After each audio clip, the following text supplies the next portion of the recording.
Derrota per la mínima del Lleida Esportiu davant de l'Hèrcules en un partit en què els blaus tenien l'obligació de guanyar, sobretot tenint en compte les victòries dels seus rivals més directes.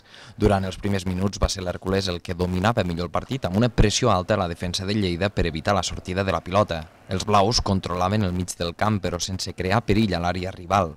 Durant la primera meitat es va poder veure un partit molt igualat i intens, però poc vistós, amb poques aproximacions clares per part dels dos equips. Fornies va tenir una de les millors ocasions del partit al minut 33 de joc, però Chema refusava la pilota i l'enviava a córner.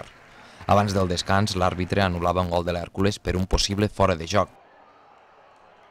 A la represa, a diferència de la primera part, semblava que el Lleida dominava amb transicions ràpides de pilota per intentar sorprendre l'esquema defensiu dels visitants. Un providencial Pau Torres aturava una gran rematada de cap de Lázaro. Entre el minut 20 i 35 de la segona meitat es va poder veure el millor Lleida, però amb poc encert. Els Didiáquez estaven tancant l'Hèrcules al seu propi camp i semblava que el gol no trigaria a arribar.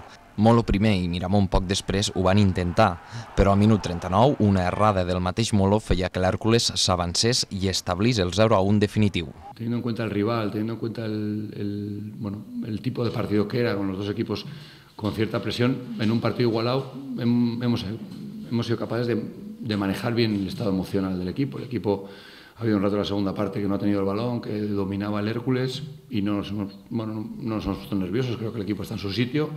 Y ha esperado su oportunidad. Han llegado, no hemos sido capaces de materializar y luego, en una desgracia, ha llegado su gol. Tot i la derrota, el Lleida es manté tercer a la classificació, però a només 3 punts del 5è classificat.